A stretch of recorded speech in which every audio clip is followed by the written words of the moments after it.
Have you ever been accused or caught horseplaying at work? I've seen so many memes on social media this week, I'd like to talk about that for a minute. So welcome back everyone, I'm Marty with Warehouse and Operations as a career. You know, my first trip to HR was over a bit of horseplay. Me and two others, we grabbed an inventory control guy and kind of shrink wrapped him to a support beam at the end of an aisle. We were on our way to lunch. I guess we assumed someone would come by and cut him loose. A bad assumption on our part, I guess. A cooler lead did walk by and cut him loose about halfway through lunch. To say the least, he was more than a little aggravated when he entered the break room. Now, we were all friends, though. He laughed it off, even bought us a few beverages after work that morning. I am still not sure how HR got involved, but thank goodness yes, it was only I, got called down to HR the next day. Anyway, I was extremely grateful I didn't lose my job over it. I myself got picked up and thrown down the dumpster chute. Aggravated didn't begin to describe my attitude once I, climbed back up that nasty thing. I hate to admit it, but a couple of weeks later, I kind of seeked my revenge. There was a 4 1-gallon case of syrup that had gotten damaged over in the salvage area. I took that and a half bag of flour to the dumpster, made sure to cover every square inch of the chute, and plotted my revenge. Took me a few minutes. It was quite the playful scuffle, but my friend ended up in the chute, sliding all the way down to the bottom, cleaning up the syrup and flour as he slid down. Now, this was at the end of our shift, so I scooted on out the building. The next morning, everything was funny again, and he's been a lifelong friend still to this day. As an order selector, we used to use towvares and buggies back then. Anyway, one of the nightly pranks was to unhook the second buggy from the first and watch the selector take off down the aisle and having to walk back to get his second buggy. Oh, and during breaks, you never wanted to take off your freezer suit and leave it hanging on the equipment. Us freezer selectors would come back from breaks and lunch on more than one occasion only to find that our gear had been placed inside the freezer and was like ice when we were dressing back up. Now, I'm not proud of any of these pranks. I wish we were more mature than we were and that we had all the training that we get today. That was back before OSHA standards and really HR's involvement in operations. And I found a good definition at fs.illinois.edu, a Toolbox Talk article that gives us information. Ask, what is horseplay? Horseplay is rough or rowdy play or pranks that occur at the workplace. Horseplay can be activities such as joking that includes physical contact, playing around, racing, grabbing, foolish vehicle operation, social pressure to participate in unsafe acts, harassment, and unauthorized contest. Often, workplace horseplay incidents go unnoticed or are ignored as harmless fun. However, making horseplay a part of your workday may jeopardize your health and can lead to serious or deadly injuries. Each year, there are hundreds of injuries in the United States from pranks at work. Workplace horseplay incidents may lead to serious injuries at work, divide the workplace, and prevent employees from getting their jobs done. In some states, horseplay that results in injury can result in criminal prosecution. Courts have held that these injuries are not the result of an accident, but are deliberate acts. Now, I don't remember anyone ever getting upset to the point that fists flung, but I'm sure that it happened. Also, we live in a different environment or world today. Not only are we taught that horseplay will not be tolerated by our company, as the article stated, it may very well be against the law and we can be prosecuted for those bad acts. This week, I've seen a lot of memes floating around. A colleague and I were talking yesterday how so many of them involve just equipment these days. I loved one of them that we were looking at. A fork driver's peers took a roll, or several rolls of shrink wrap, and totally wrapped shut the driver's compartment. I wondered how many wraps around the lift that took and how much time was spent on a prank that could literally be cut and removed in under a minute. I had an employee, one of my employees at one of the facilities that I work with, dismissed this week for skateboarding a manual pallet jack. To make matters worse, he was actually assigned to the production area, where they don't even have manual jacks. He was caught on video skating the jack over in the warehouse. I don't know, maybe he was coming back from break or lunch, saw a jack, and for whatever reason got on it and skated it. As we all know, that's not allowed anywhere. It doesn't seem all that dangerous, but I could spend 10 minutes sharing broken bone stories about skating a jack. Thank goodness for the rules and laws regarding horseplay in the workplace today. I'm so thankful that I never hurt anyone or got hurt myself in my younger days.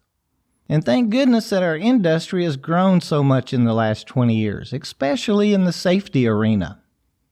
I, for one, appreciate the training we received today, and I hope we all realize the progress being made, and that we each do our part to act, think, and be safe at all times. We can save the playing around for the playgrounds with our kids.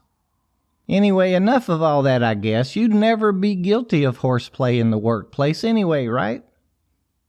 So kind of changing the subject, I was asked, how do I start a plan for next year? I sat down to write out my plan and goals, and nothing came to mind. How do I get started? What's it supposed to look like?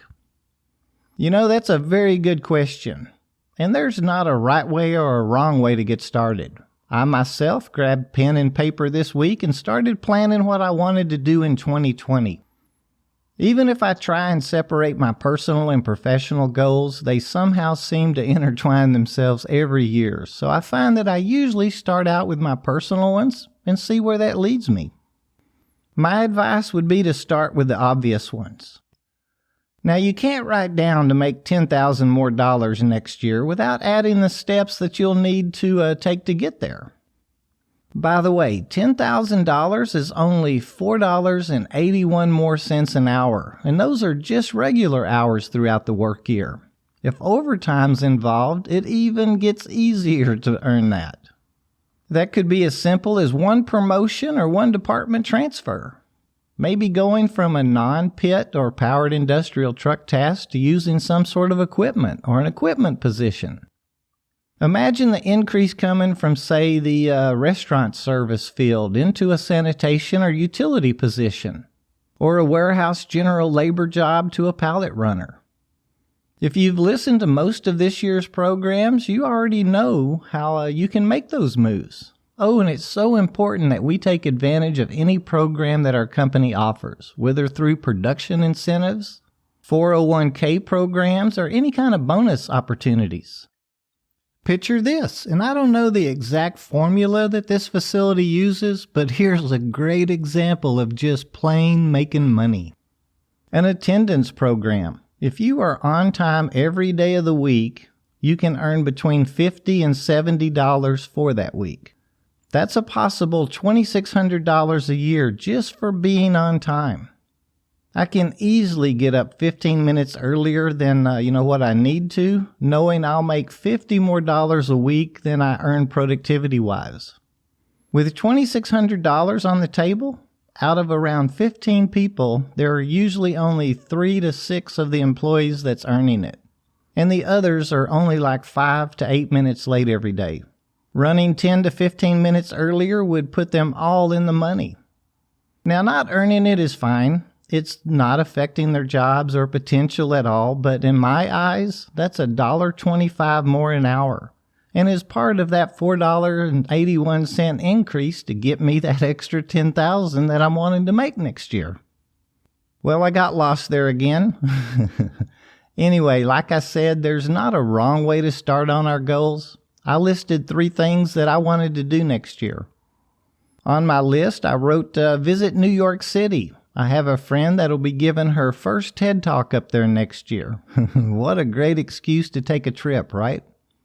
And then I added a convention that I wanted to attend in Orlando, Florida, and added a new instructor certification or 2 I wanted to achieve under a education header. Of course, I'll need to pay for those trips and classes, so I started creating a spending budget for 2020 as well. Now, next time I sit down to work on it, I already have 3 things to work off of. Try not to make it any harder than it is. It'll come to you, and you'll be surprised how easy the paths are to achieve each one of your goals. It is time to get started, though. Jot down some ideals today and come back to them in a day or so. I bet you'll already have some great ideas about how to achieve them. You know, last year about this time, we talked about how to save $1,378 using the 52-week money challenge. And I'll add that link in today's show notes again. I love this simple challenge, and it's so easy to do. We talked earlier about adding $5,000 to our end-of-year wages for this year. What did we figure that to be?